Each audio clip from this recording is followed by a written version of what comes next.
live right now, Chris and Jeremy, with our roughly making weekly history. Conversation about drugs, God, and music. Are you? I forget. Are you going by Yes. You, Your internet just got all floppy. Oh, I see you now. oh shit! My joke got lost. Oh yes, yeah, you froze up again. That was a pretty funny joke, though. Are you going by Bishop Chris Mandel or Pastor? What do I call not. you? No, that's not. Is there a special title for psychedelic minister? Well, I really. am not really in a officially ordained leadership role anyway. Actually, the term is shaman, but I do absolutely not go by shaman. I kind of figure I'm I'm a little bit like John the Baptist, so I could, wait, what's the word you just used? You're not officially evangelize. You're not. You said you're not officially,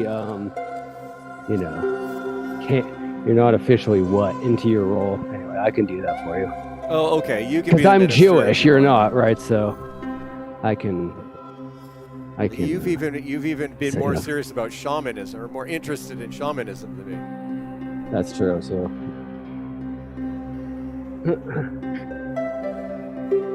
Yeah. I guess there's no official. So today we do not really know what we're going to talk about. Usually we have some kind of a topic. I've been working on some guests, but I don't think I've got anybody showing up today. Although I did actually give Hayes the new address, so he can show up if he wants. Okay. I thought that for people we've had, and also, oh man, I am spacing on the other guy. Remember the cool guy we talked to about the law and schizophrenia? Cool. I am blanking on his name, but we should have him back sometime. I like that guy.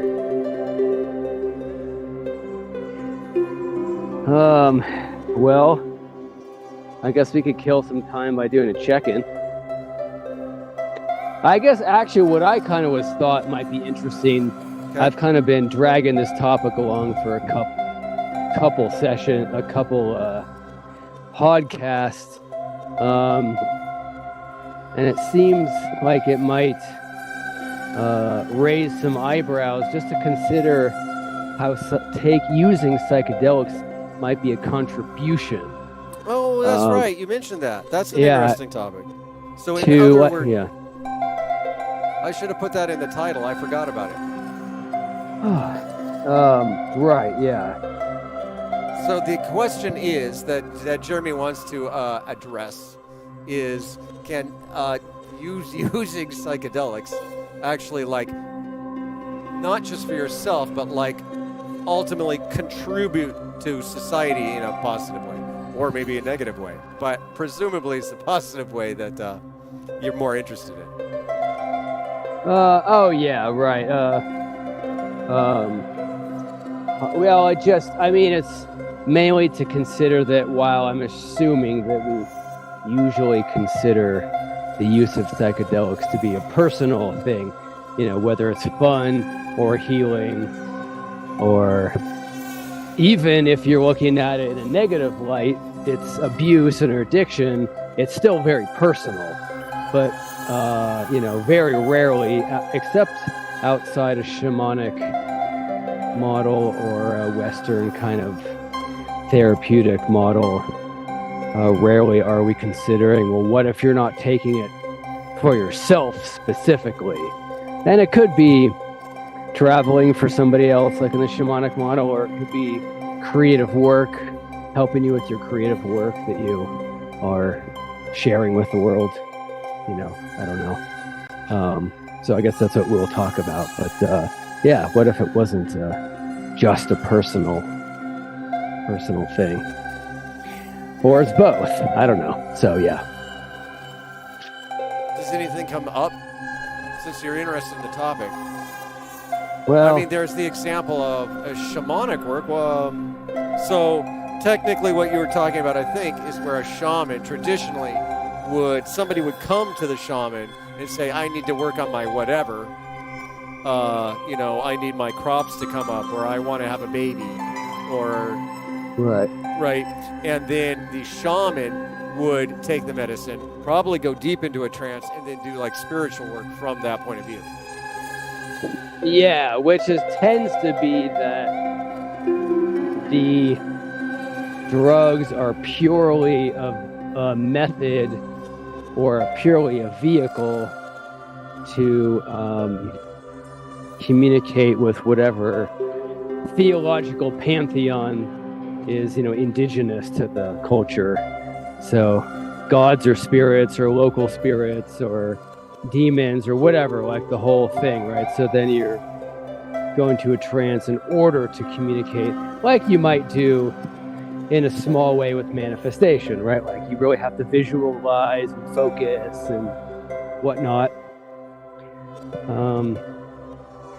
Like we do those things in small ways, but we don't really have some healers, if you go to a body energy healer, they're probably, or psychic, they're going to go into an altered state in order to access an awareness of a realm where they can manipulate factors to your benefit, whether that's getting information.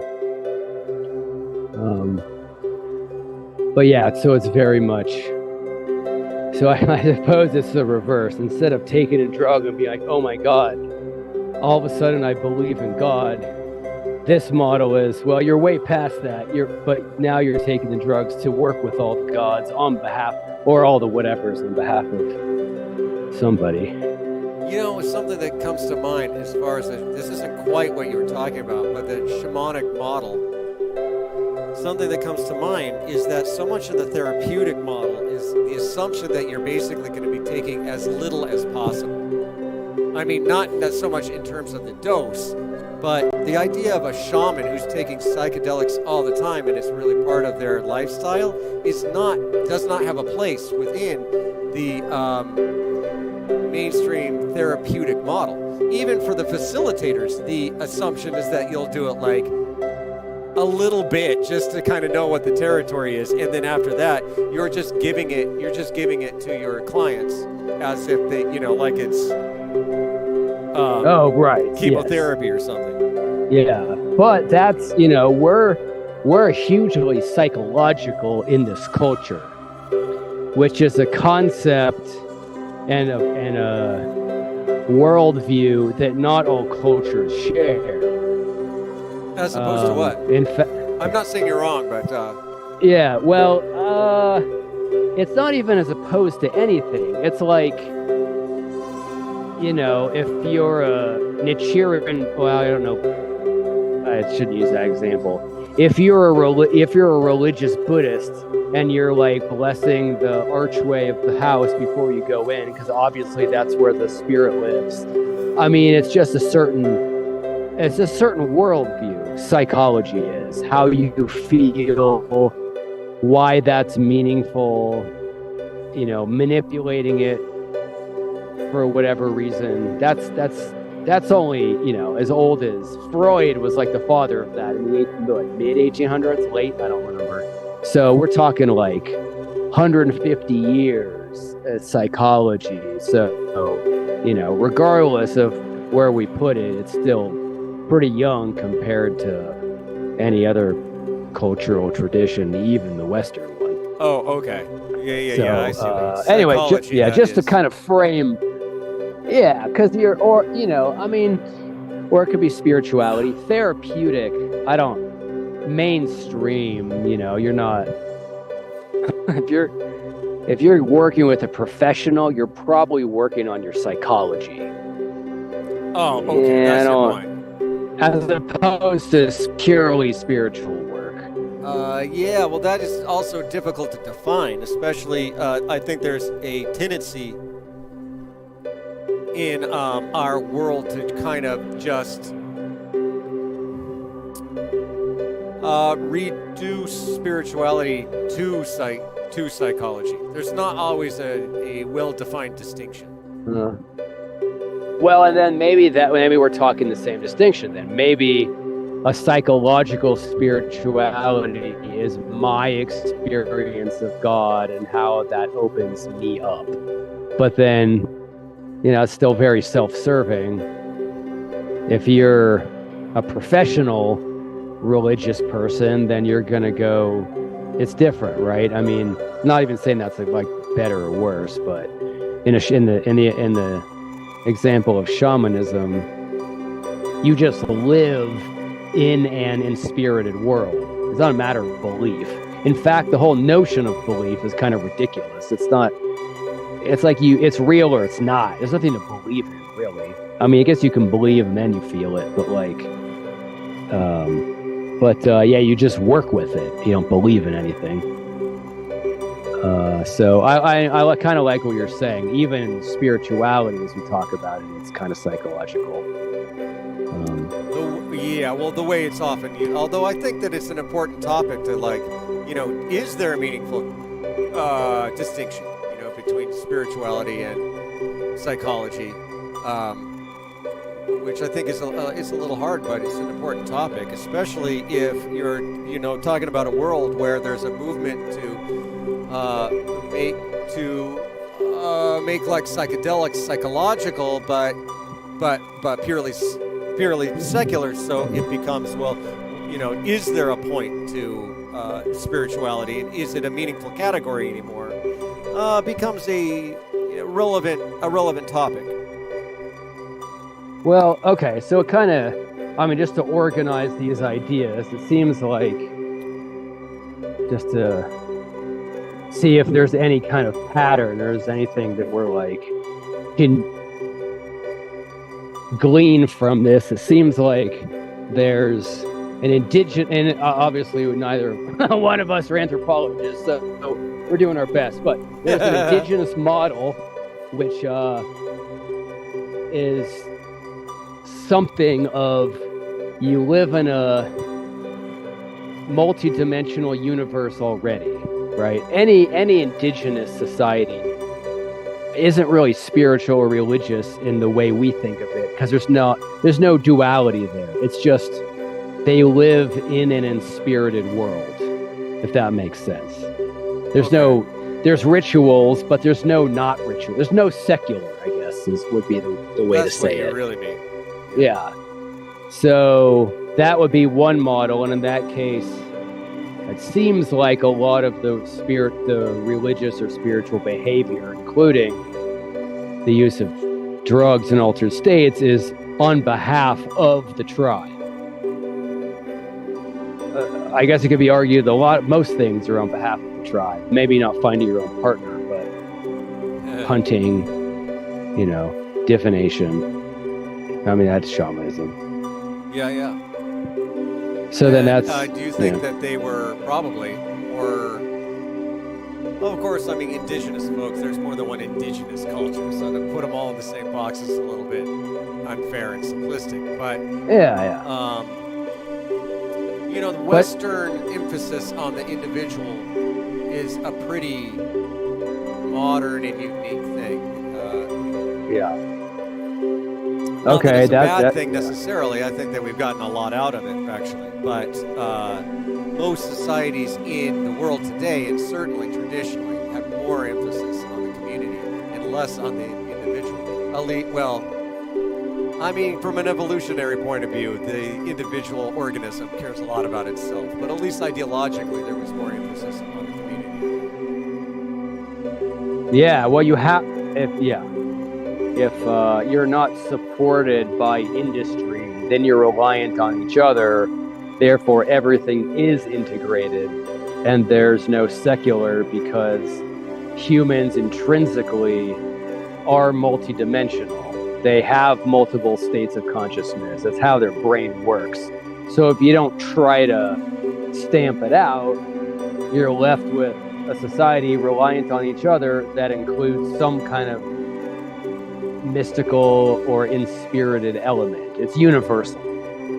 it's there is no, that I've read a lot, there is no indigenous culture that doesn't have some kind of spiritual aspect, which is even to say, if we lived outside, you would know so much about nature, it would almost approach a spirituality. So it doesn't work the way we think about it. So then moving on from that, now we have, like you're saying, maybe in the Neolithic, where people got settled, now we just start thinking about the individual, right? There's social hierarchy more than there used to be. And we can skip over that to say, like, now we have the individual, say in early Greece or whatever, some culture that's like developing philosophy and ethics and academic, I guess, humanities. The individual, but still a part of society. In Greece, you have mystery cults, right? So they still had a kind of indigenous kind of spirituality. In my mind, the later you get, the more secular you get, right? Secularism becomes a thing. Especially as you get scientific in like the 1600s or earlier. Now there's a mechanistic worldview that's devoid of spirituality. Less individuality means now you have a lot of people with highly developed self-awareness, completely disconnected from each other and the universe at large, and now you have psychological issues. Number one, because of the situation. Well, number one, because there's an individual psychology. Number two, because now you're all fucked up, because you're living a kind of unhealthy, context. That would be my notion of it. Yeah, of the timeline of it. And now postmodern, we're trying to like put it back together, which has its own interesting, which you probably find in psychedelic use, right? Now but it's still very self-serving. Oh, I see.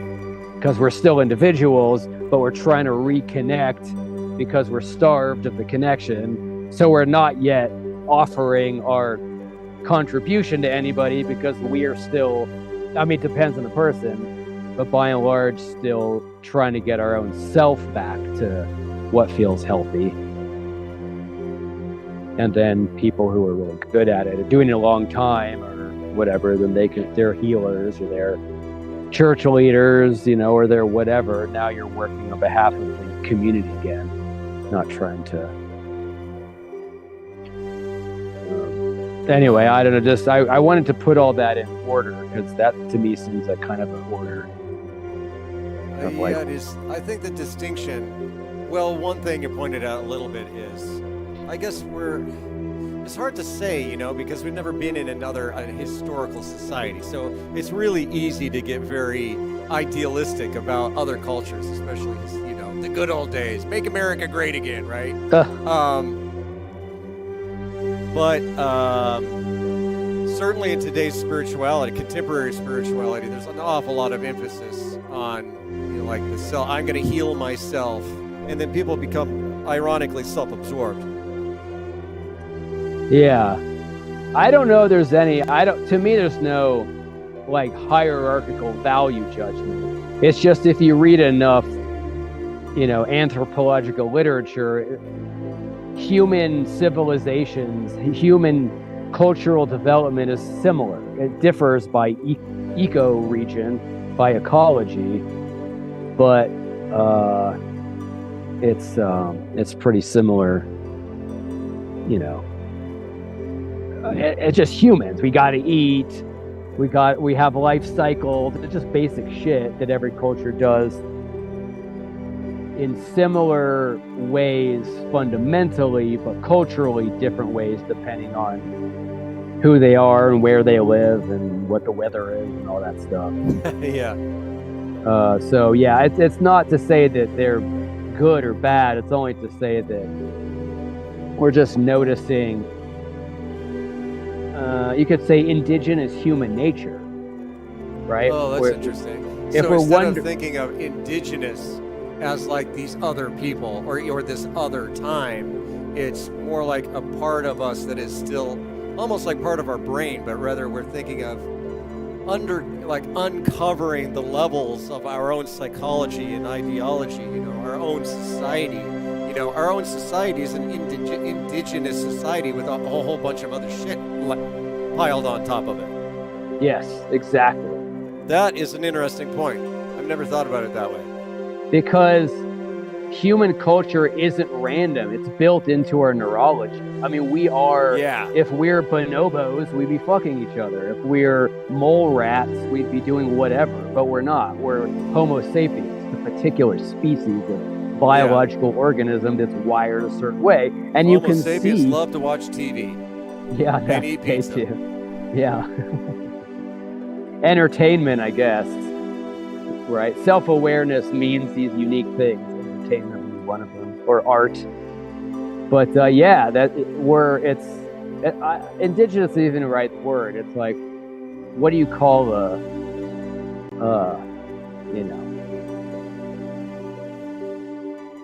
the fact that a lion roars, or they're whatever. It's that low level of biological function, but because our brains.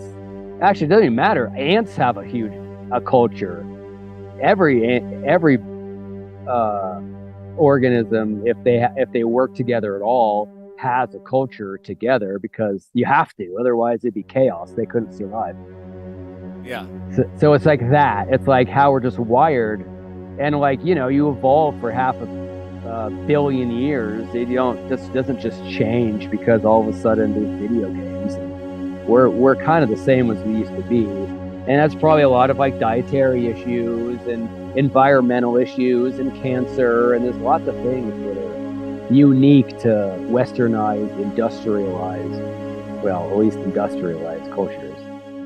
But anyway, just to consider, this return, if there's a return kind of vibe, well, how are we wired? How does it work? We can look to earlier expression.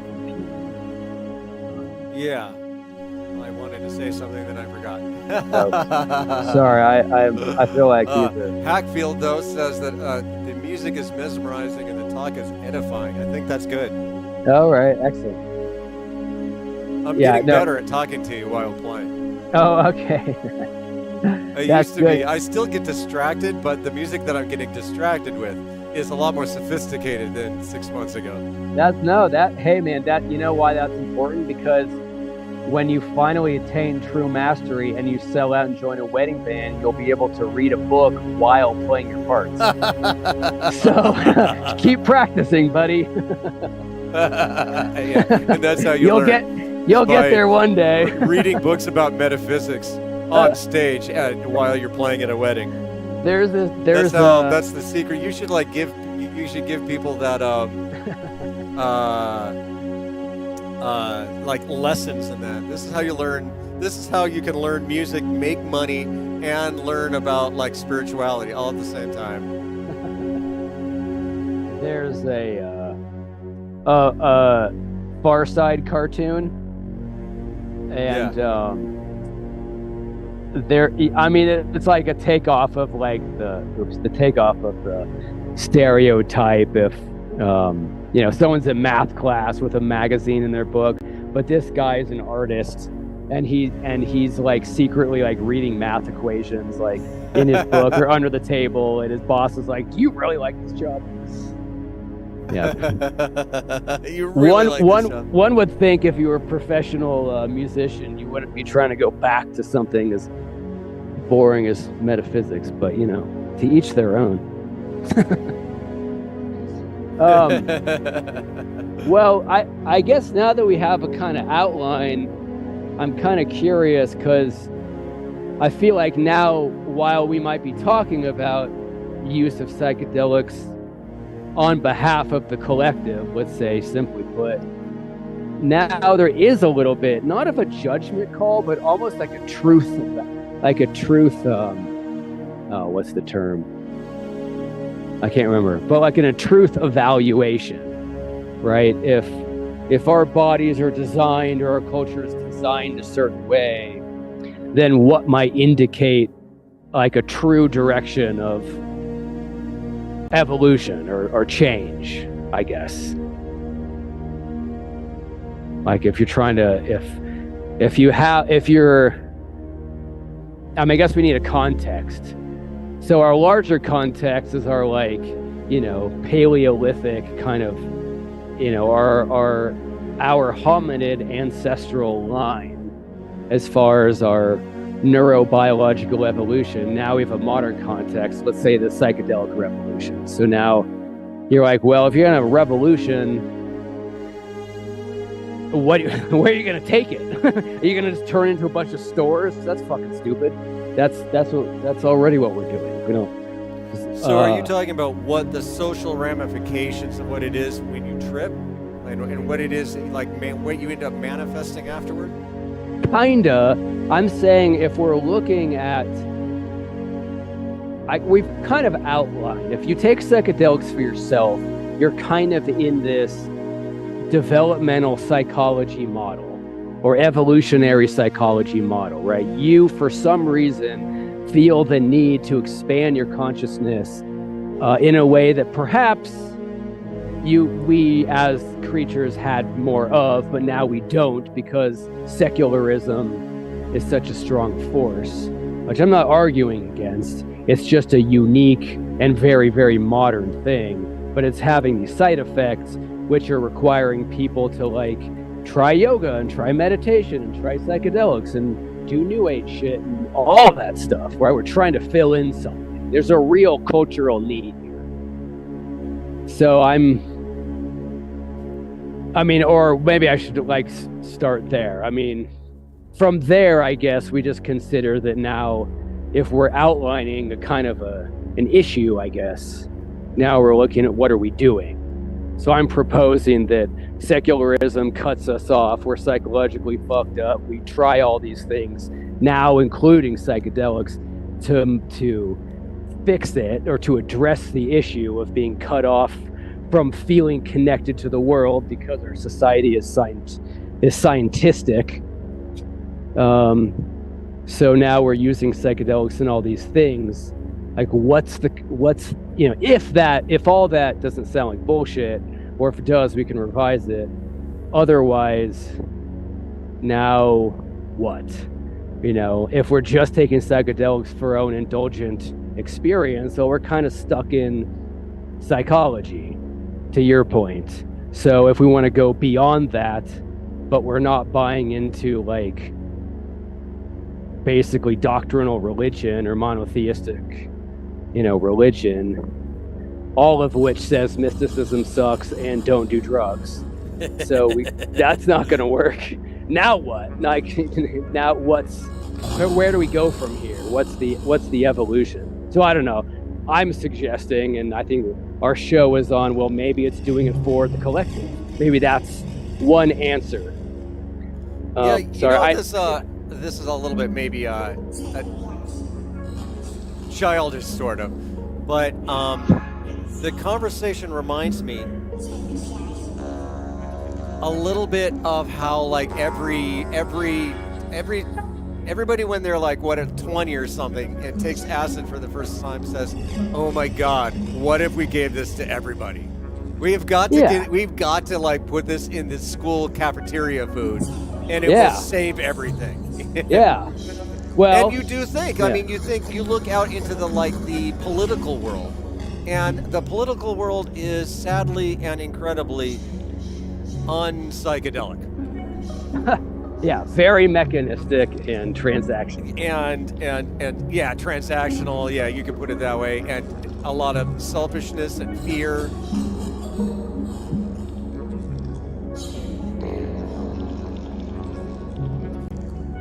So you're saying...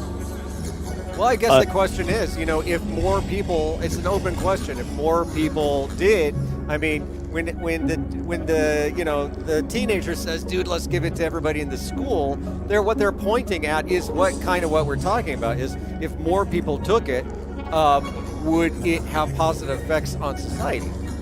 Yes, totally. I mean, the way they're doing it is a little bit, childish because they are young, but what they're pointing to is a good point. Okay, so I guess that leaves us with three things. There's the individual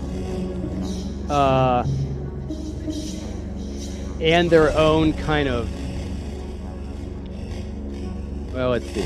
There's three things. There's the experience they're having, which is obviously impactful enough for them to say everybody should have this experience. Yeah. And then I guess it's the individual themselves as part of society. And then there's the society that they're reflecting on, that they wouldn't think that everyone should take it if society already reflected those values.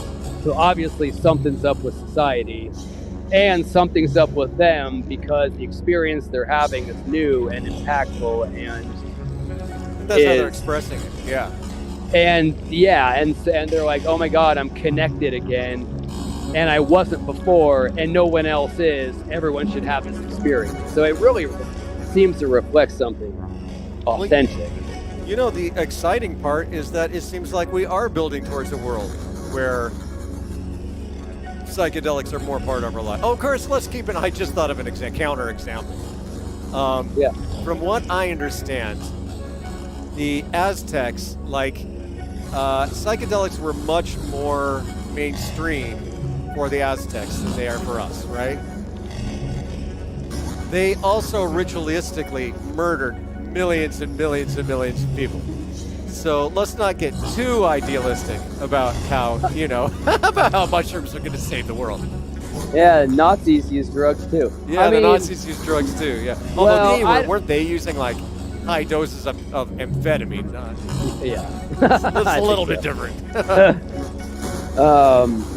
I read somewhere that everybody on both sides of World War II was on amphetamines the whole time. Oh, really? Yeah.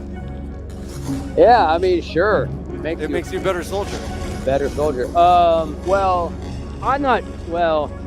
not sure this is universally about saving the world, nor is it universally about psychedelics, but maybe it's the potential of psychedelics to give you a certain kind of experience of being connected to the world that can then be turned into some kind of positive social I want to say agent, but can have some kind of positive social impact.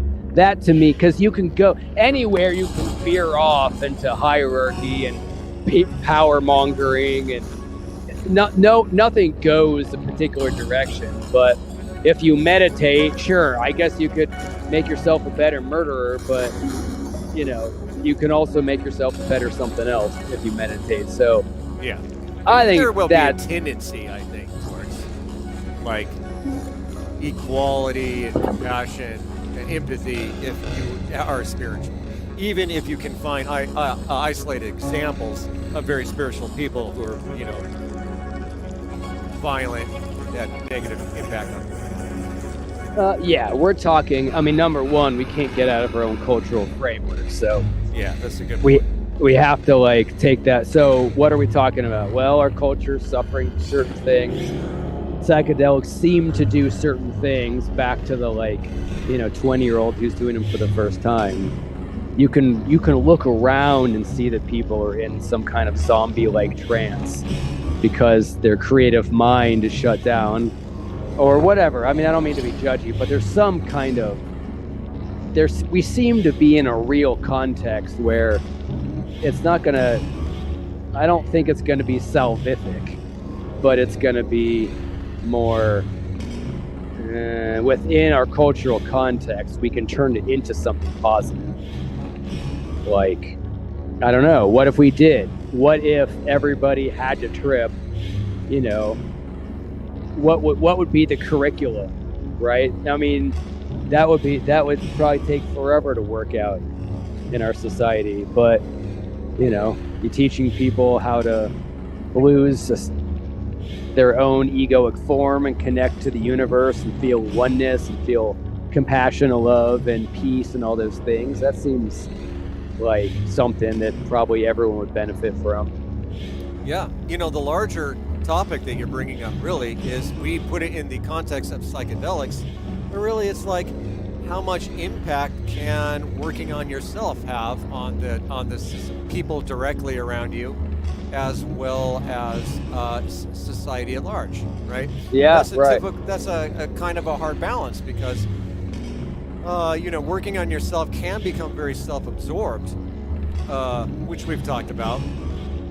But if you're successful, right, and actually become a better person, it seems likely that you'll have that's going to have a positive impact on the community around you. Yeah. I mean, in as much as anybody has any impact on the world around them, if you eat 3 Snickers bars and you feel like shit and you're irritable with people, well, that's a bad impact based on something that seems pretty inconsequential, but really isn't. So presumably if you meditate, you're going to have more positive impact than the negative of eating like shit.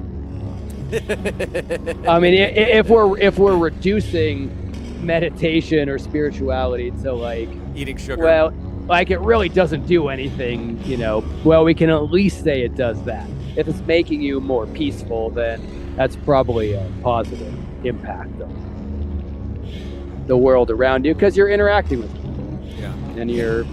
Yeah. You know what I've also found is that there are... I don't know if you found this. It's when you've been spiritual for your whole life, it's a little bit hard to tell. But like if I go on retreat, I will be noticeably more peaceful. Yeah, more like a lot more neutral, basically, to everything, and basically positive, and a lot more patient. But also things like just my ability to think rationally, or my memory. I can literally tell that if I'm really on my game, like meditating a lot, I can tell that my memory's better. Actually, I've felt like lately that, which is weird because I'm getting older, right? And I, smoke pot. But actually, I feel like my short-term memory is a little bit better than it used to be. And I think some of that is just kind of like growth. That's cool. I mean, it's subtle, but it feels a little bit like, I don't know. I've just learned, I know my own mind better than I used to. You know what it feels like? And I think artists, anybody who practices anything recognizes this.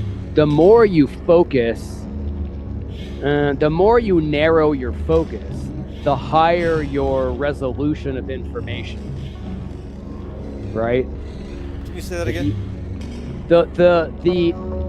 The more you narrow your focus, the higher the resolution of information. So if you're walking down the street really fast, all you see is streets. But if you like stoop down and look at the asphalt really, really closely within like a square inch or smaller, you're going to see so much detail that you don't see otherwise. I gotcha. Yes, you're right. Yeah, and like meditation or practicing, like you said, even like music, musicians hear music radically different than non-musicians. Yes, right, because your brain's already gonna like focus and pick up more information because if you meditation can like help you with your allergies. Like it can do 1,000 crazy different things, because I think fundamentally that's what it's doing. It's narrowing the mind's focus in this very fundamental way into itself in a way, not onto something necessarily, or even if you do an object of focus. It's like you're narrowing it into your own self, and now you have more resolution of your own experience. And there's something about that has a lot of different kind of positive impacts. Have you read about what you're talking about as far as like if you focus on something, especially if you practice focusing on something, you'll see it in higher resolution, right? Yeah. Have you read anything about that? Because it seems right, but I've never actually read from a rigorous kind of point of view that anybody say that before. But it certainly seems correct. I could give a lot of analogies of what's going on, but you figure your brain's a reducing valve. If you could receive every bit of information available to your senses, it would be impossible to process. Yeah. Which, I mean, and if you don't believe that, then we can find another kind of explanatory, we can find another explanation, but like that's kind of the idea. So what does the brain do? It only takes in what feels emotionally relevant to your immediate needs and organizes it in such a way that you can use heuristics to kind of predict what's going to happen without thinking about it too hard.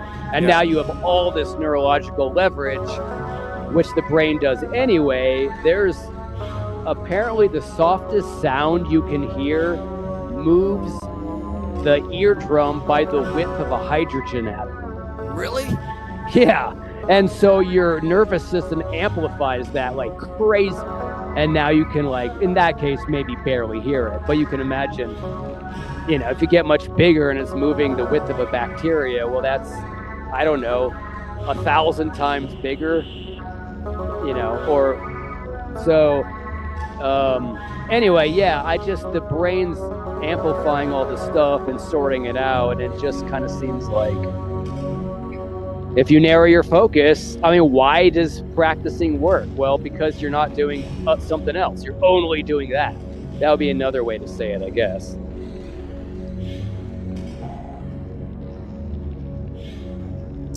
Bill mentions the default mode network having to do with focus, but it's actually sort of the opposite.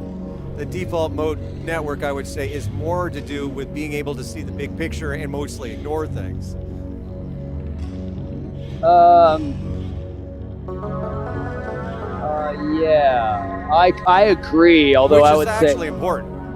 I would say in my notion it's a big picture, but it's like your self-identity. So you're kind of in your own head about your own identity.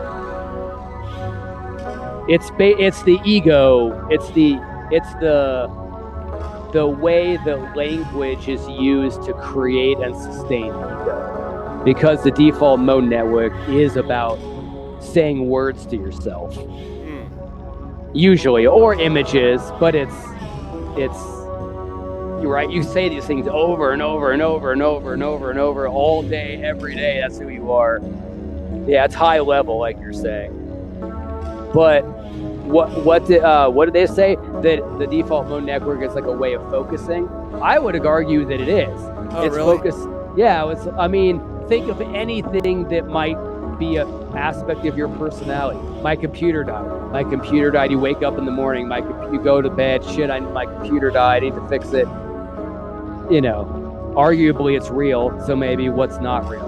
I'm 39, or I'm good, or I'm bad. You say that enough, and that's your default mode network. At least one of the functions of it. So in a way, he's right. We're all right. You can focus high level. You can focus low level. You could look at, I don't know if low level is detailed information, what's high level that you can focus on? You can focus on big ideas. You can focus on. We've got a nested system. That's what makes the whole thing work, I think. Take the example of walking. If you're what do you think a baby is thinking about when it's trying to figure out how to walk? Like, it's going step, step, step. Oh, my foot goes here. Oh, that didn't work. My foot goes here, right? Yeah. So it's really high resolution. But then it's sort of this nested system, because once your attention you're good enough at it that you no longer have to be to look at the tiny little blocks. Now you just think, okay, I'm walking. Right? So you're still using your attention, but it is on a higher level. You're thinking more about where I'm going rather than left, right, left, right, left, right. And so, like, it's like the information that we deal with is nested, right? And our attention can go anywhere it needs to be in order to help solve problems. Yeah, okay, I like that. So then high level might be focusing on where you're driving, because you're not paying attention to any of your driving skills anymore. Yeah. Right. Okay. Or where you're going in life, philosophy would be hugely high level. Yeah. Good point. Yeah. Well. Okay. Then it seems like what's going on is the brain has the inherent ability to focus, and it can focus on abstract things, material things. in physiological, it can focus on anything. It's just one of its capacities. So Yep. now you focus and that thing becomes very dominant in your awareness.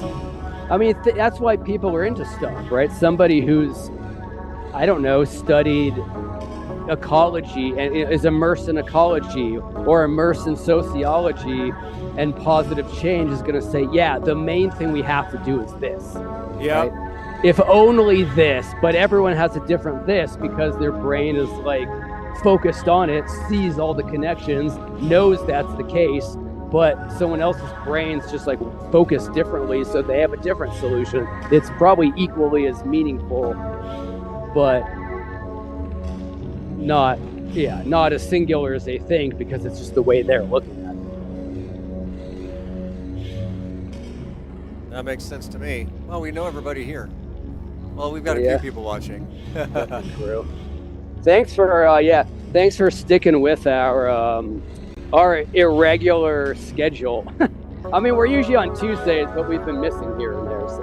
Yeah, last week we're going to go, but then Jeremy said, dude, I totally am not feeling it and I don't want to do it. And I was like, well, I'm not feeling it either, so let's not do it. Oh, yeah, we took off last time. Well, okay, so where do we get our brain's focus? Why I'm trying to link back so we can actually make a strong argument for, well, I don't suppose to really have a case to make, but we can make a strong statement about this topic at hand. So why were we talking about the brain focusing? I do not remember. Okay, we know the brain focuses. We know the brain focuses on anything. It seems to be the case that maybe people's brains are unfocused, or they need to focus on something positive. Was that a leap we made? Because if the 20-year-old is like, oh my God, I'm having this experience, everyone should have it. I'm arguing there's a personal and sociological implication there. There's some reason that person thinks that what they're experiencing is valuable and other people need to. I think we missed something in there about the mind's focusing.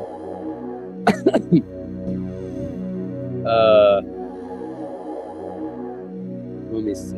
Oh well. It's the end of the world.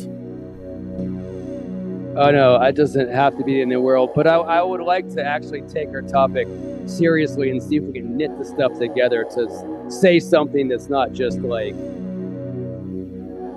kind of like it's not just conversation.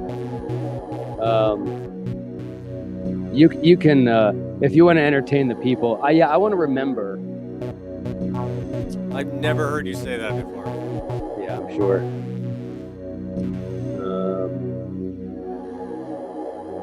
Well, it's lost. I think if the topic that we're talking about is, can we do something? Oh, I know. That was a tangent off meditation. If we're doing something to benefit society. That is our topic, yeah. That's our topic. Let's update. We didn't know what we were going to talk about today, but mostly the idea is, do psychedelics benefit society? Ultimately, is kind of what we're talking about today. Yeah, and so I guess kind of what we came to is, if you do something for your positive self-development, that, well, let me just put it this way. It seems that we're arguing that when you do something for your personal self-development, you feel better. That's the point, which is a psychological element, which comes from the modern culture that we live in. And you're also nicer to other people, let's say. And that has a positive change. Now, it might not just be nice. It might be like, let me help you have this experience, or now I'm a better listener, or it could be anything, right? It depends on how developed you are. But let's just say you're nicer somehow, and that's a positive thing.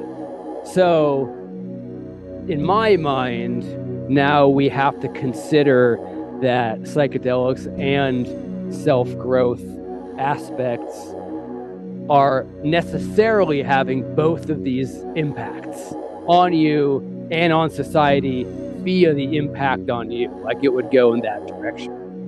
Oh, looks like Chris went and took a call.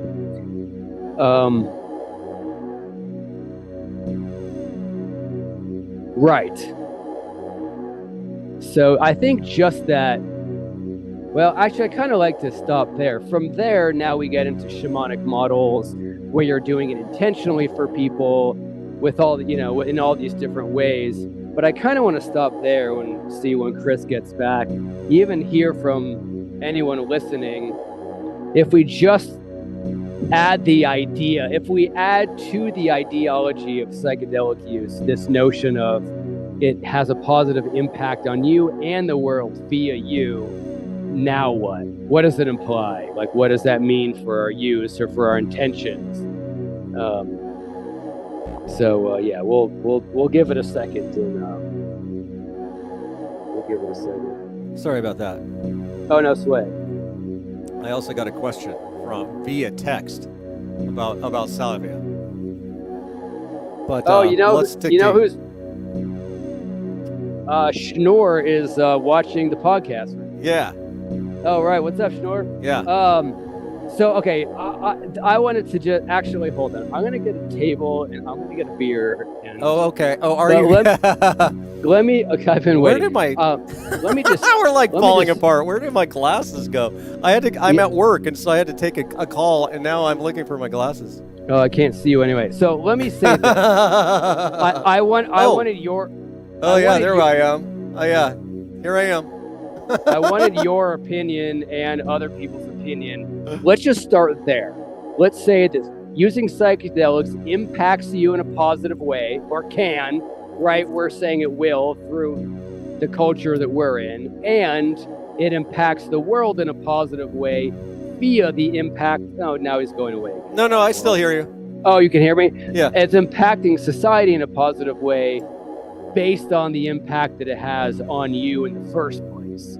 I just wanted to add that notion to our whole body of psychedelic use ideology, because I think it's an unusual one. And I just kind of wanted to see where that leaves us. Does it imply certain intentions? When you were gone, I said, obviously, if you go beyond that, now you're in a shamanic model where you're using it for people.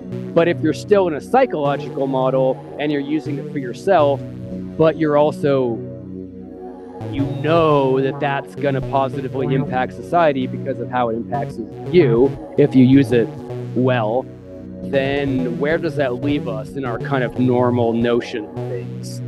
I just wanted to throw that in there and see where that moves around any other parts. Because I don't think it's, if you're going to go trip with your buddies, your first thought is that this is really going to help the world because I'm going to be a happier person. That's not usually part of it. But if it was, then what would happen? This to me would be the first question to drive the psychedelic revolution in the direction that I believe society needs to go in the first place. But it has to start with the individual grappling with this idea. Or we can use another idea. I just wanted to start there, and then you can talk, and I'm going to get a beer. All right. You're going to get a beer? Oh, okay, hold on. I totally, when I ran off, I lost my glasses, and I can't see. So I'll be back as fast as I can. All right. Well, you can think about that, and I'm just going to get tape. Yeah.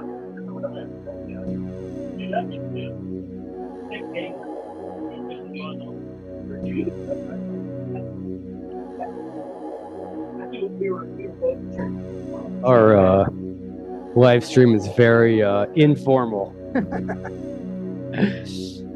Yeah, I was maybe going to be painting my garage today, but I decided instead to do a different errand and then just walk around. Hey, good. I'm just going to grab a drink. Can I have a table in that far corner? Sure. Thanks. And did you want to do a food menu? Nah. Oh. That's beer. Thanks, man. I did it. Actually, right here is fun. Yeah, thank you. Well, somebody right I with heard me. that's funny. I heard that voice and I thought somebody else was on our call, but actually it was you getting a beer. Indeed, yeah. I'm gonna get a Indeed. stout. Yeah, I was saying our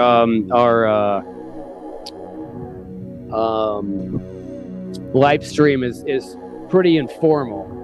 Yeah, it is today. I mean, yeah. It I don't is have much today. choice but to do it at work because I have to be at work, or else I won't have money. Oktoberfest or stout? I think Oktoberfest. Okay, there it is. Sorry about that. That's fine. Yeah, so that's, I mean, we can do whatever. That's my proposal.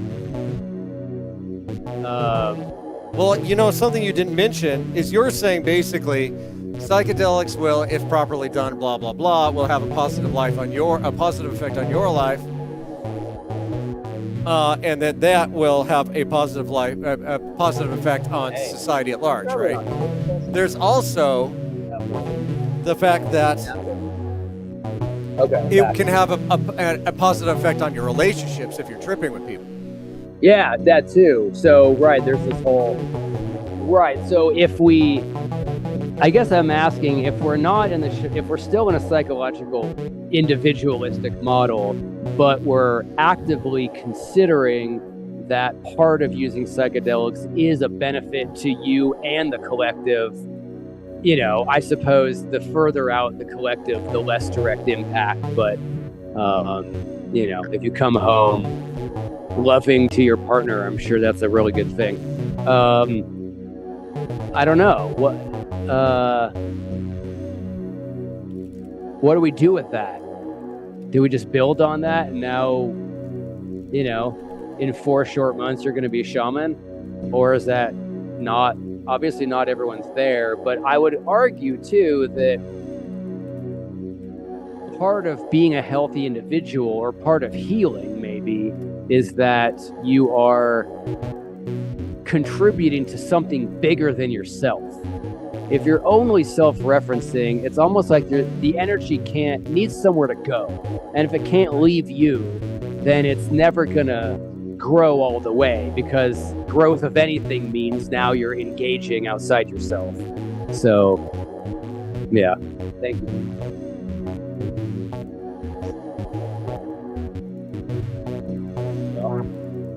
Yeah. Any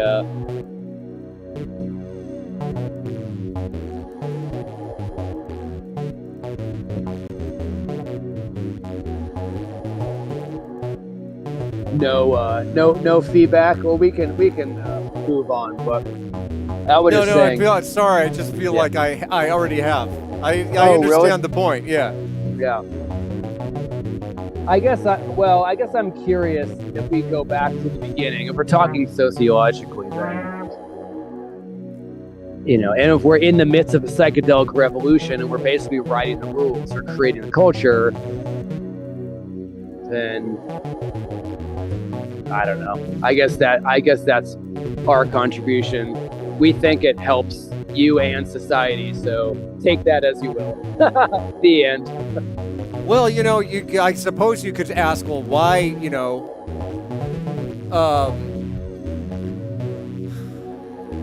be more. You could explore more specifically how it helps a person help society. Yeah. I mean, part of it is like the healing psychology thing, but also I think something that gets downplayed is like insights. Oh yeah, sure. Philosophic insight, metaphysical insights. Yeah. So cognitive, emotional. There's also there's lots of levels that are being impacted. Yeah, definitely. Well, yeah. That intentions. I mean, I feel like the closest we have to it in normal psychedelic parlance is the notion of intention, or set and setting, but more intention. like that you're really creating a directive for your experience based on a question or a desire or a prayer or something. Intention seems to be the closest we have, but it's almost like to be open to the notion of a positive impact is almost less directive.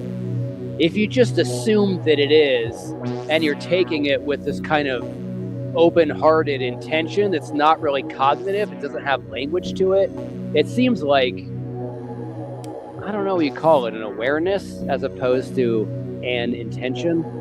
But it's almost, to me, it seems like it's in the similar category. You're somehow bringing to you're directing your experience by way of something.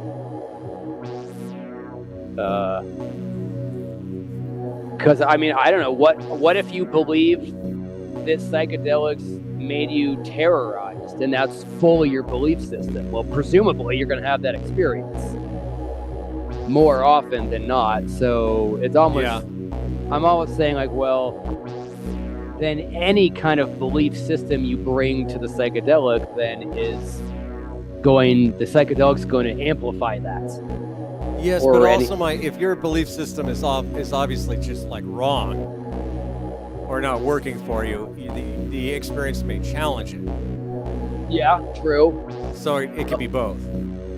Although New Age magic and manifestation has a pretty wide berth of relative truth value, I would think. You might be able to consider anything you want. But yeah, it depends on, I suppose, the denser the realm in which your idea exists. You know, if you really think gravity shuts off because you take a psychedelic, you're going to be sorrowfully misguided. But if you believe that you can send healing energy to your brother in the hospital, then there's literally no reason not to try. Because it's so subjective that you can kind of create that reality to a large degree.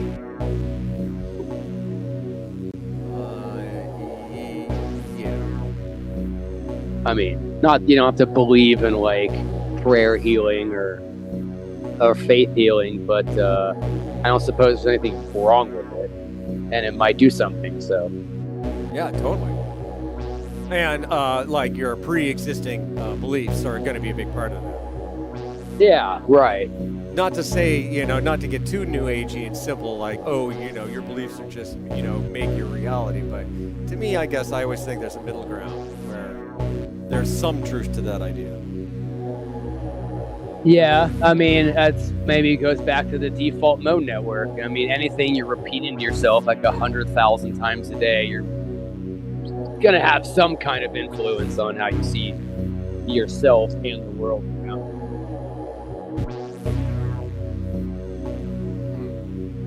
There's no one reason. thing we haven't talked about is the distinction between different psychedelics. Sorry, I forget your name, and we were just talking about bringing you back onto the show, and I'm blanking on your name. Sorry, Jeremy. H-U-E. Yeah, or Jeremy. What was your name again? Anyway, he suggests, what was it? Oh, that LSD doesn't challenge your beliefs as much as shrooms.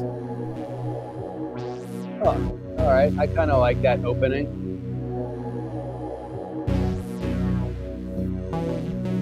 Huh. I don't know. I'm not against that, but I'm not sure I agree with it. Tyler, thank you. But before you came, we were even talking about you, but I couldn't remember your name then either.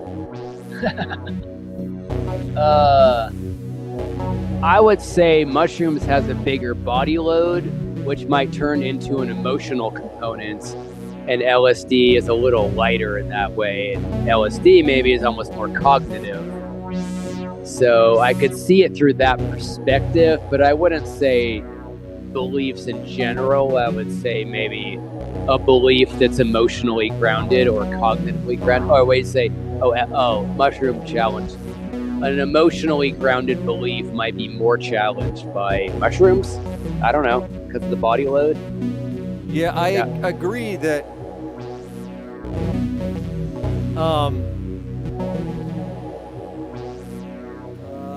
the big difference to me is mushrooms at the peak will have this really like intimidating, like it pushes you off kind of like it can be very intimidating even at just mid doses when you're peaking, whereas acid tends to be smooth. And that they're both psychedelic though, so they are gonna both affect you, you know, cognitively and emotionally, and they're gonna shake up your world.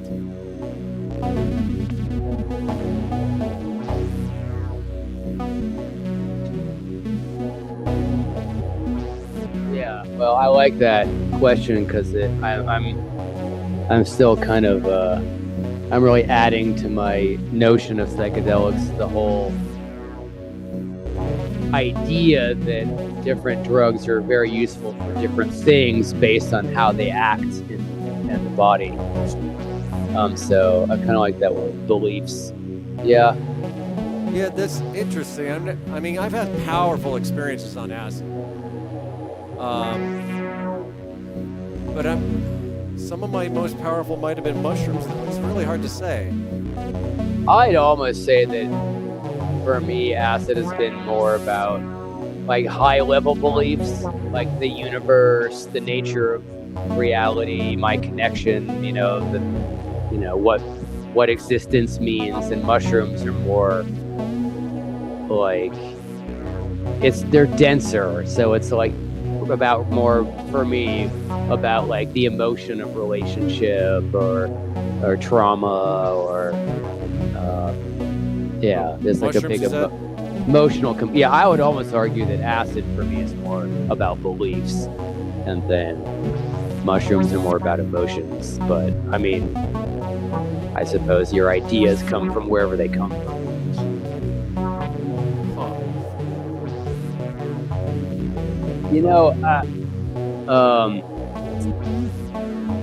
I was thinking back to our previous topic, we kind of like touched on magic and manifestation, which to me seems important because in those three cases, magic and manifestation, intentions, and then like belief systems, let's say, or this notion that psychedelics help you and society because it helps you. In all three of those cases, if we were devising a curriculum or something around psychedelic education, well, we know that psychedelics is not just about what you think. Once you go into the drug experience, you're experiencing your own mind in a different way, which you can influence by holding intentions and beliefs and all this kind of thing. So we have this multi-layered. It's almost like when you're sober, you're at the level of your mind doing whatever to it. And once you take a drug, you shrink way down inside or go way out. Now you don't have access to your brain anymore. It's just pumping out whatever you pumped in before. So that's why we have intentions. But to me, that kind of implies now we're recognizing that the mind is a powerful player in this whole thing. That psychedelics, let's say, are indiscriminate amplifiers in some. I don't think that's true. I really do think they hold some kind of universal. They seem to impact in unique and reliable ways. But if we call them amplifiers, then they're amplifying your own mind. And now,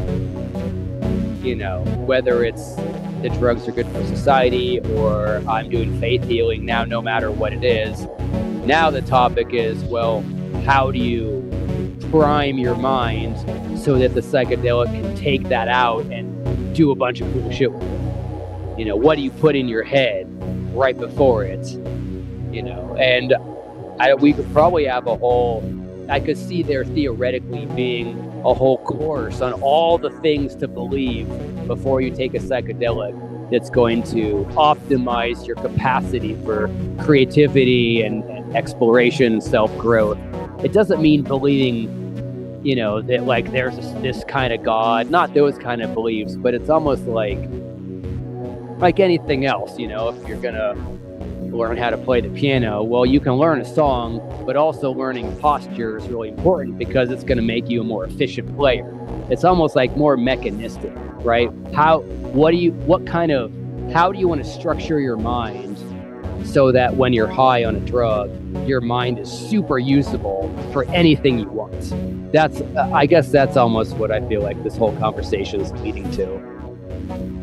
And obviously this podcast is our attempt at doing that, right? These are things that we've grown into believing, and we're sharing them, thinking that if somebody kind of, I don't know, likes our ideas and adds that to their repertoire, then they're gonna be more effective, Right. in hopefully lots of areas. I guess that's what any teaching does, but it's interesting to consider what's the beliefs you should learn to hold so that you can use the psychedelic most effectively. And again, there's no particular direction. It's just the tool. How do you use the tool? Because it's your own mind that you have to. It's your own mind that's the tool, and the psychedelics are the gas. So I like that. What do you do to? Yeah. Also, the idea I think you said was, what ideas you hold in your mind and how they're going to affect your trip and how they are going to, ultimately give you the effect that they give you. So, What is going on in your mind? We got to remember that these medicines are actually just these simple little chemicals, which is amazing. All of the content is in you. People are like, oh, I saw gnomes. It's like, well, those gnomes are in you. Especially for a pragmatic idealist. Oh yeah. I would probably say everything is in you. Yeah. But I would argue, even in the shamanic model, when you're supposedly going to meet an entity that is culturally real, and maybe even reliably real, somehow and I'm not saying that spirituality doesn't exist, but if we look at it through an idealistic model, somehow your ability to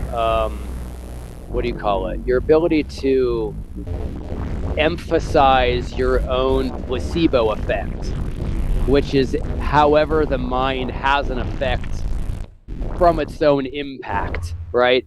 The placebo effect is whatever effect the brain can have because it's believing something.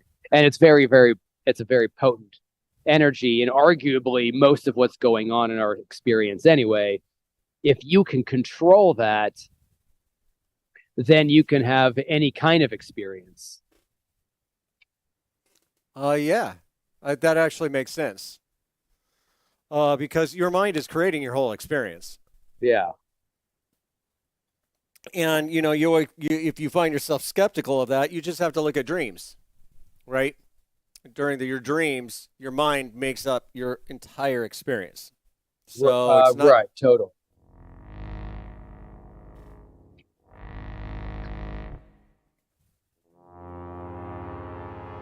Right. How was your beer? That's good. I was requested to. I do not like that sound. Usually, if I don't like a sound, I'll come up with a clever way of subtly changing, but sometimes you're like, no, fuck that.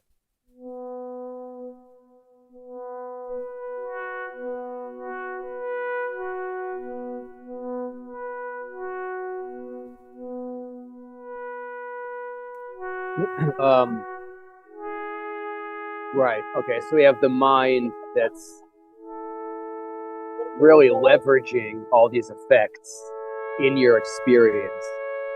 Psychedelics being a way to draw a much wider circle of possibilities so you have more room to play in and maybe being more creative. And it seems to lubricate creativity.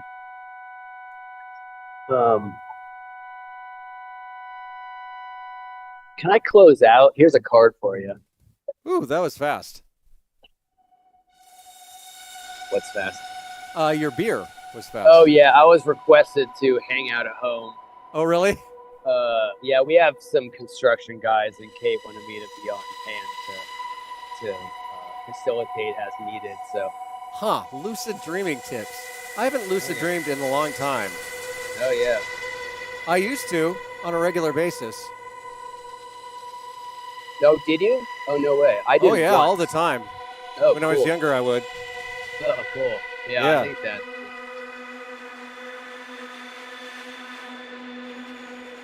I think the main thing is just wanting it, to tell you the truth. Just paying attention. That's the only thing you really can do. Really, your mind is your mind, right? You're not dealing with somebody else. Right. That's the trippy part. What I've always thought, people always think, oh wow, lucid dreaming's so amazing. I always think the real miracle is non-lucid dreaming. Isn't it amazing that your mind can create this reality, and then it creates this ego within that reality, and that ego within that reality doesn't realize that it's creating that reality. It's amazing. Thank you. Sorry. Yeah, that's astounding. That's well, since you brought it up, ego seems to be multi-layered, right? You need one for survival, but also because we're so individualistic in this culture, there's different layers or density or whatever you call it, dimensions of ego. But then psychedelics have this like anti-ego effect or depersonalization effect, which seems really positive, which then implies that too much ego might be not good for you, and having less ego, at least when you choose to have it, is maybe positive. Yeah, well, the ego,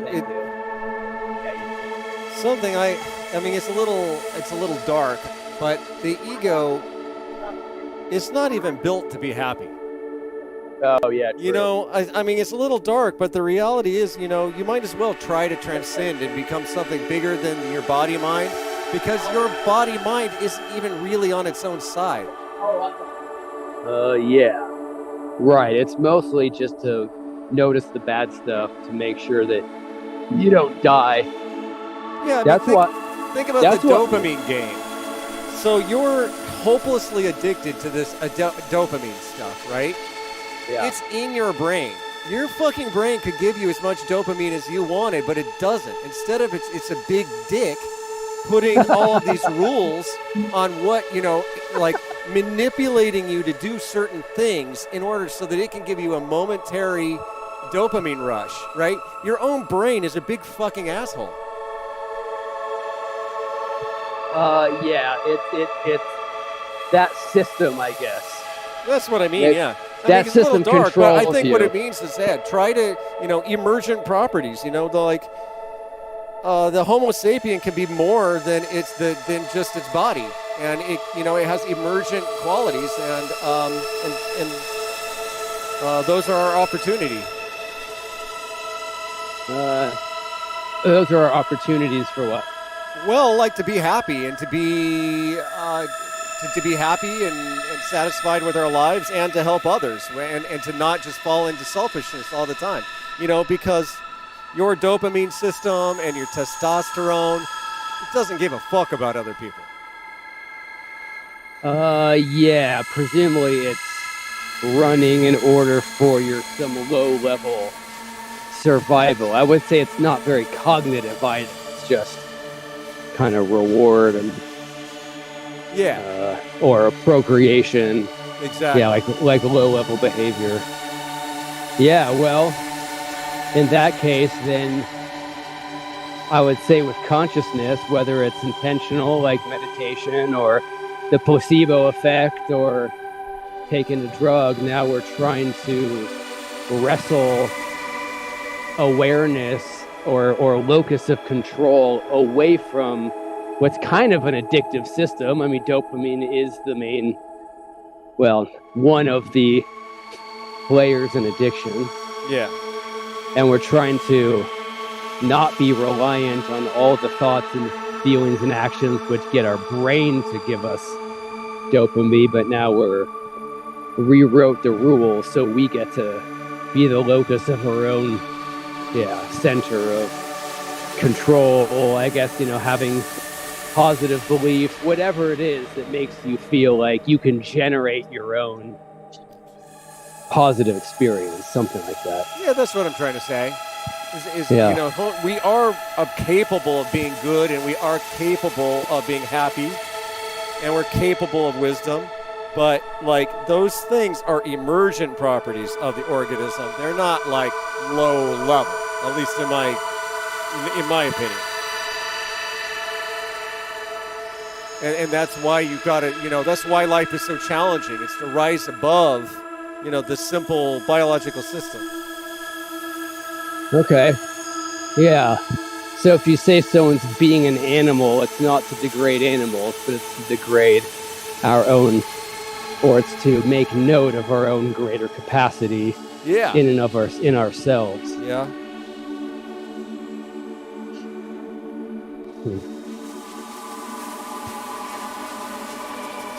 And on a different note,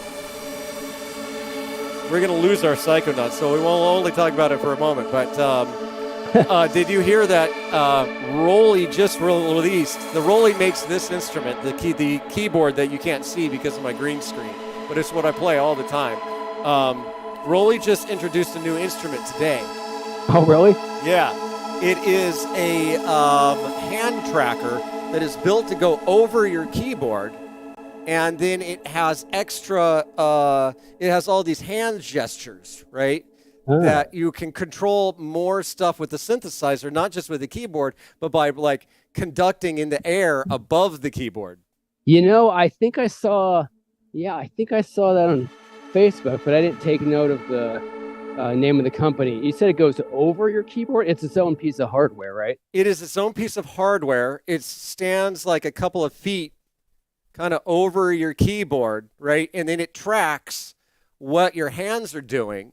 Huh. And then it has all of these different gestures. Like if you do this, it might change the sound. Or if you do this, it might change the sound. That's cool. Or up and down, right?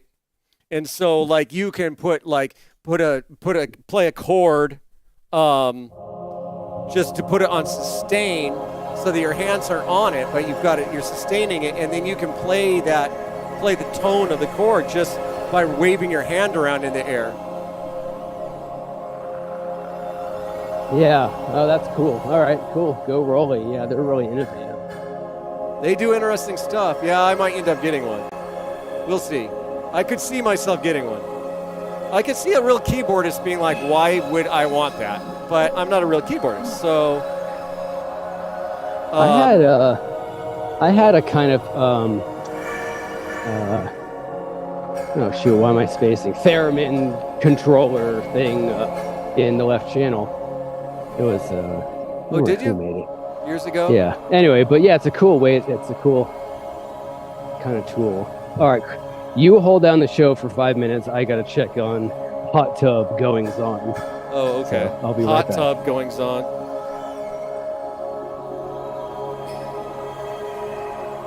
I actually like, oh, wait a minute, I know.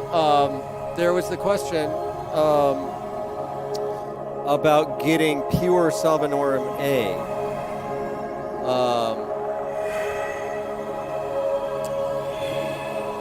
And I don't think it's easy to get.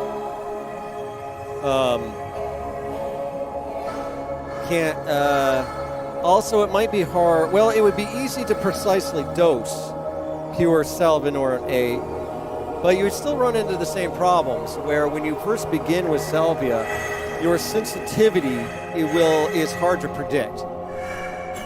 So if you could get it pure, I'm not sure it would help your case much because you still don't quite know how your body is going to predict to it, is going to react to it, and you're still going to want to go through the same process of just taking a little bit and stacking bowl by bowl by bowl, rather than diving all the way in. The same rule would apply. I think I did see it for sale somewhere. There's no reason that it shouldn't be for sale, but the thing is that strong extract is so strong anyway that it's already super pure. Like if you give 50x salvia, I mean, it's not pure, but it's really, really strong. It only takes like a few flakes to have a strong effect.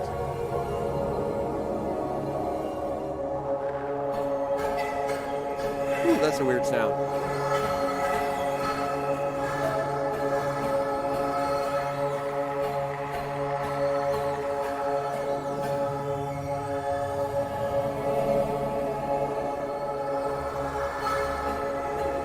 Yeah, Preston, I think that makes sense. Yeah, like, I kind of think of a person as like an algorithm. And of course that algorithm, it's like, that's your personality, is this algorithm. And it's so like, it's an information processing system. So whatever inputs come in, you're going to process that information in a certain way, and then you're going to act in a certain way. But it's not like it's a preset small. It's not like it's a preset set of actions that you might take. It'll be because it's an abstract. It's just like you've got an algorithm like in math, right? The algorithm is always the same. It processes the information in the same way, but depending on the input, what it ends up kicking out, there's an infinite possibilities. That's how a person is. Every day you're in different situations. You do different things, right? That's because the input is a little bit different, and yet you have a personality, right? You'll have tendencies. I tend to see the situations this way. Other people see the situation that way. One person gets drunk and starts a fight. Another person gets drunk and starts crying. So you've got sort of this algorithm. The external world is this information coming in, and is inside the brain, inside the whatever, this complex. All that information is processed, and then its output is both your experience and ultimately your actions. But then, that algorithm can also change. It changes with time as you grow or don't grow, right? Or just get old.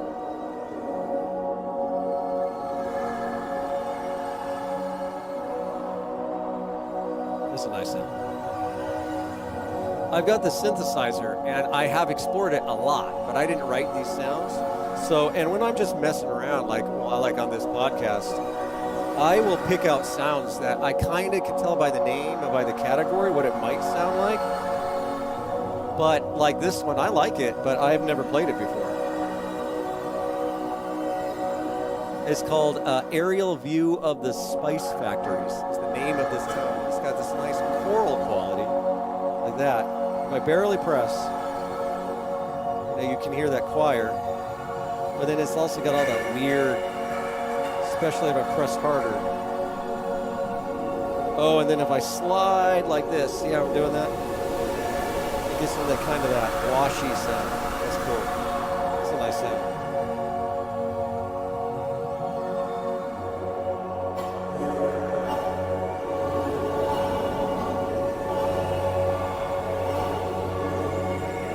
Not necessarily with a bong on that salvia question.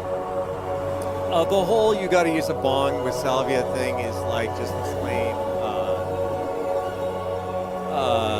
myth. Like, dude, how could it possibly make a difference? It's so funny. Like, there's people who really think, oh, you got to have a bong to smoke salvia. How could that it's the smoke is the same. How could it possibly make a difference? And yet people believe it. I actually think that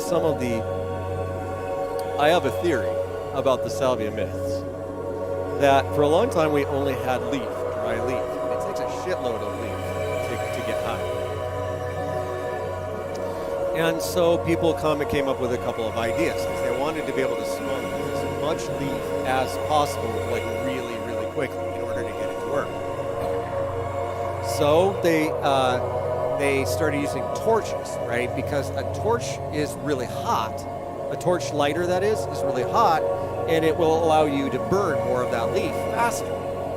Also, you're taking in so much smoke that using a bong might help a little bit because it cools it down and smooths it out. So if you're doing plain leaf, actually the ideas of a torch lighter and a bong makes a lot of sense. But if you're using extract like regular human beings, no, that shit doesn't make any difference because the stuff is so strong. Don't worry, it'll work. People act like it barely works and you got to do the right thing to get it to work. It's just the shit is really strong. It works. Don't worry.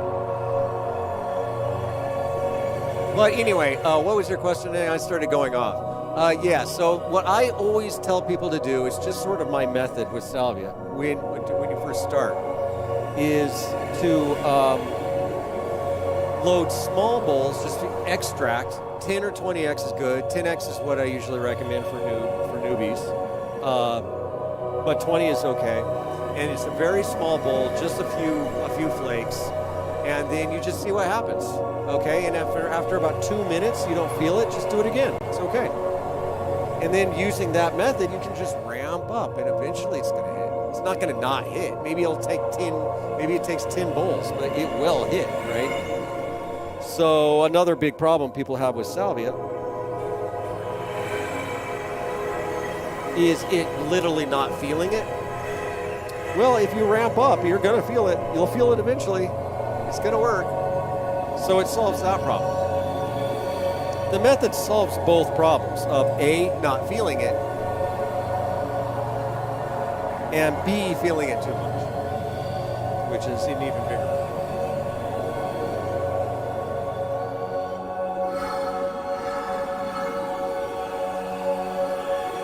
Why don't we loop that? It's a nice sound.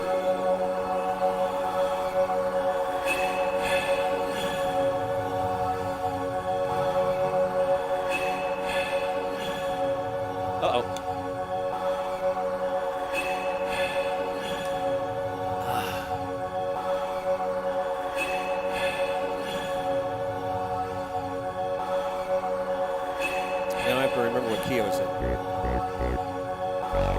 There it is.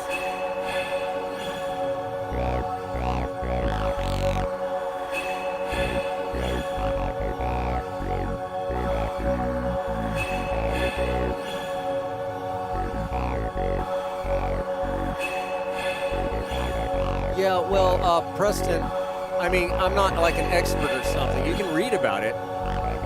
But what I think is fascinating is to think about who you're negotiating with. If you're trying to do something along the lines of lucid dreaming. Because we think, oh, it's a trick, right? I gotta like trick my brain to do this thing. But what's weird is like it's a negotiation, but it's a negotiation with yourself. Like one thing I've done before with dreams is I'll say every time I experience, like, I used to have this, and it's a common thing, is dreams where my teeth will fall out. And I read once that represents growth because it is a reference to when you were a kid and, you would lose your teeth at certain times, right? So I just told myself, whenever I see that particular symbol, I am going to interpret it as growth. And I mean, it seems like, well, it's on a way, in one way, it's like, well, that's arbitrary. What if it doesn't mean growth? Well, who am I negotiating with? It's my brain negotiating with my brain. So, like whoever it is that's making my dreams should be able to hear the conscious self saying, okay, that represents growth, right? Is that a guarantee? I suppose not, but I just find it fascinating, like these negotiations that we can do between our conscious and unconscious mind. Man, you found a lot of stuff to say while I was gone. Yeah, actually, I did a lot of talking. Usually I don't. Usually I'm like, it's weird. I love, I can talk, but I did just fine this time. But usually I find it hard to I'm either playing music or talking, kind of, when I'm alone at least. Now you can play music, play your pop tune parts, and read a book. see, we have different listenership now, so I can make that joke twice. Yeah. What were you? What bombs were you dropping while I was going? Well, we were talking again about lucid dreaming, and I thought Cool. I got into how you can negotiate kind of like with your unconscious mind, because your conscious mind and your unconscious mind, your unconscious mind and your conscious mind are connected, right? So the example I gave is you tell yourself and really mean it, like. The example I gave was if I'm dreaming and teeth fall out of my mouth, that represents growth. And I just told my mind, like, if you do that, I will interpret it that way. The thought being that, the machinery that is creating the content of my dreams is connected to the machinery of my conscious waking self. They aren't separate things, they're connected. So they should be able to talk to one another.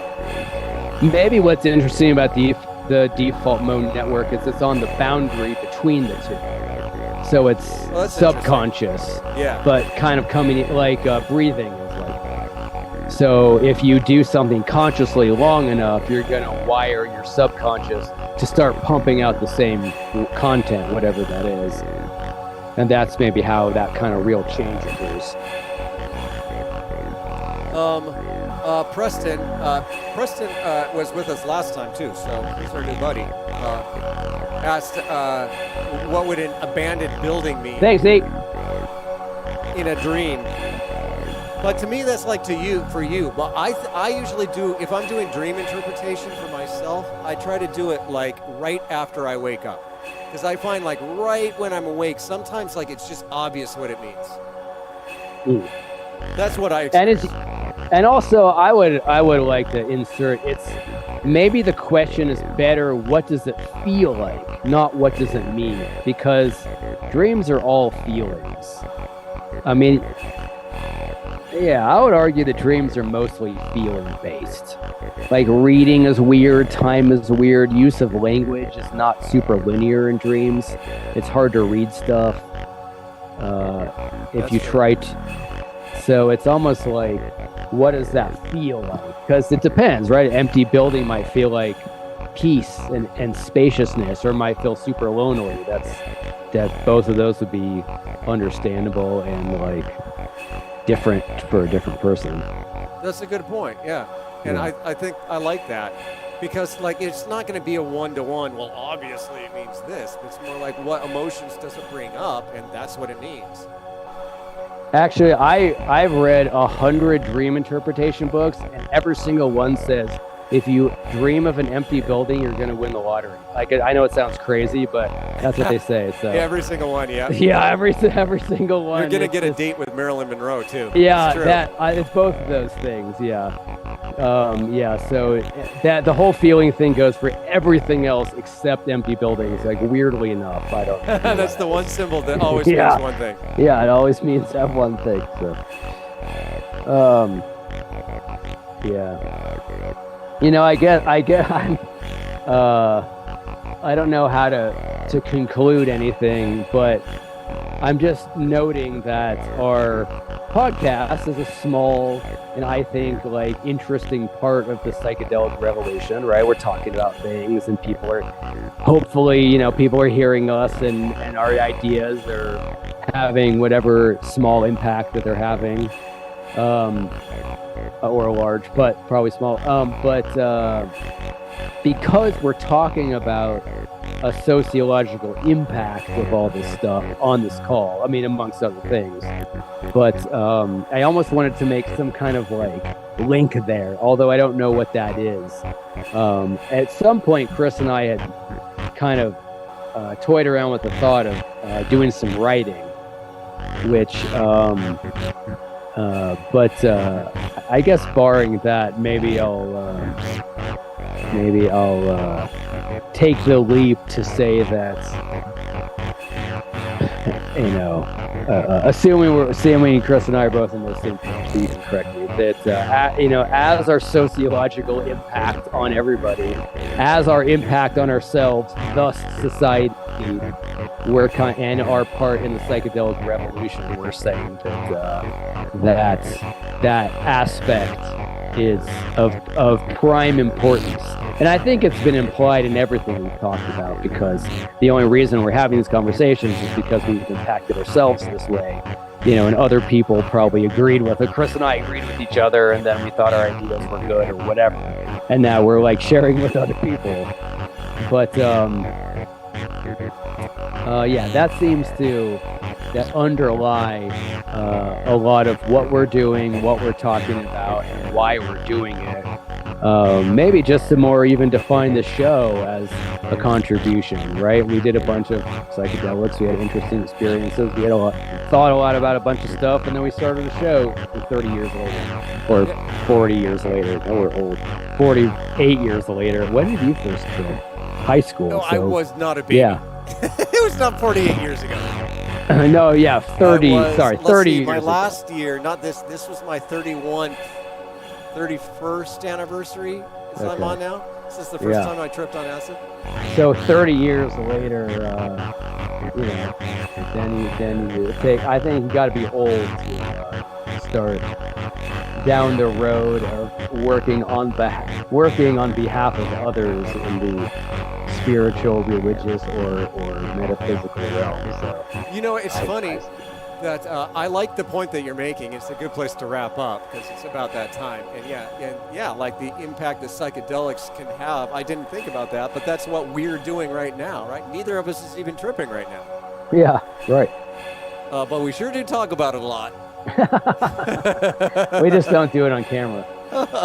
Well, I cannot say that, but oh, that's true. No, you can't do that. Especially if you include salvia. I definitely do it on camera. Not lately.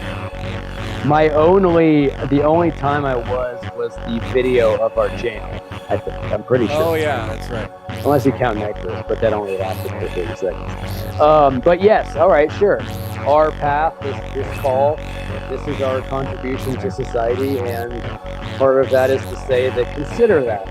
Really consider just consider the notion that working on yourself in general, or maybe psychedelics in particular, are impacting the world. It can't not. So what does that mean? Just like ponder that fact. It'd be great if we could have more, if people could send us questions during the week, or we could have more feedback. But anyway, maybe take that into your week and think about that. It'd be great if we could give people homework. That's what I'd love. Yeah. Yeah, I'd like to give our listeners homework. Yeah. All right. I felt like there was something I wanted to talk about, but I can't remember what it was. Oh yeah. Go ahead. Oh yeah, the impact. I was going to say the impact that I want to have on the psychedelic revolution. Yeah. Is that we're going to make the seaboard it is the new electric guitar. Totally. The seaboard is to the new psychedelic revolution what the electric guitar was to the first psychedelic revolution. Well, I can promise you, if you hook Rolly up with Alex Gray or whatever, you'll get green treatment. So you should approach them with that idea. Well, good call for not knowing what to talk about. Yeah, we should probably wrap up. I should probably pull that loop. And we will probably be here. I think I've got a guest. My friend Melissa, I think, will probably join us. She is a awesome psychonaut. Sweet. Who is in the community here in Oregon that I do things with. Okay. And so unless we're like, fuck it, we don't feel like it, we will probably be here again next Tuesday. And Preston, I can't answer all of your questions, but I love the positive energy, and it's fun talking to you. And I think that's about it, right? I'm well. No, yeah, you can outro if you want. Well, I wasn't going to outro. I was actually going to say, would we, and you can say no, but would we be interested in giving out some kind of contact that people really could send us like interesting questions, and we could kind of continue this in some kind of small informal way outside of the Zoom call? Is there an email? I could give an email. I have like a work email I could use or something. I put my email above, but actually, yeah. Well, Oh, you do? if you're comfortable with it, we could put your email even in the here in the chat. And if I mean, we've only got 2 people watching now, but if Preston wants it, he could he could use it. I mean, I think the point of what we're doing is the conversation, right? You never get to any final answer. You just ask better questions. So, Yeah, I would totally. say, I used to have this phrase that the questions are the answers.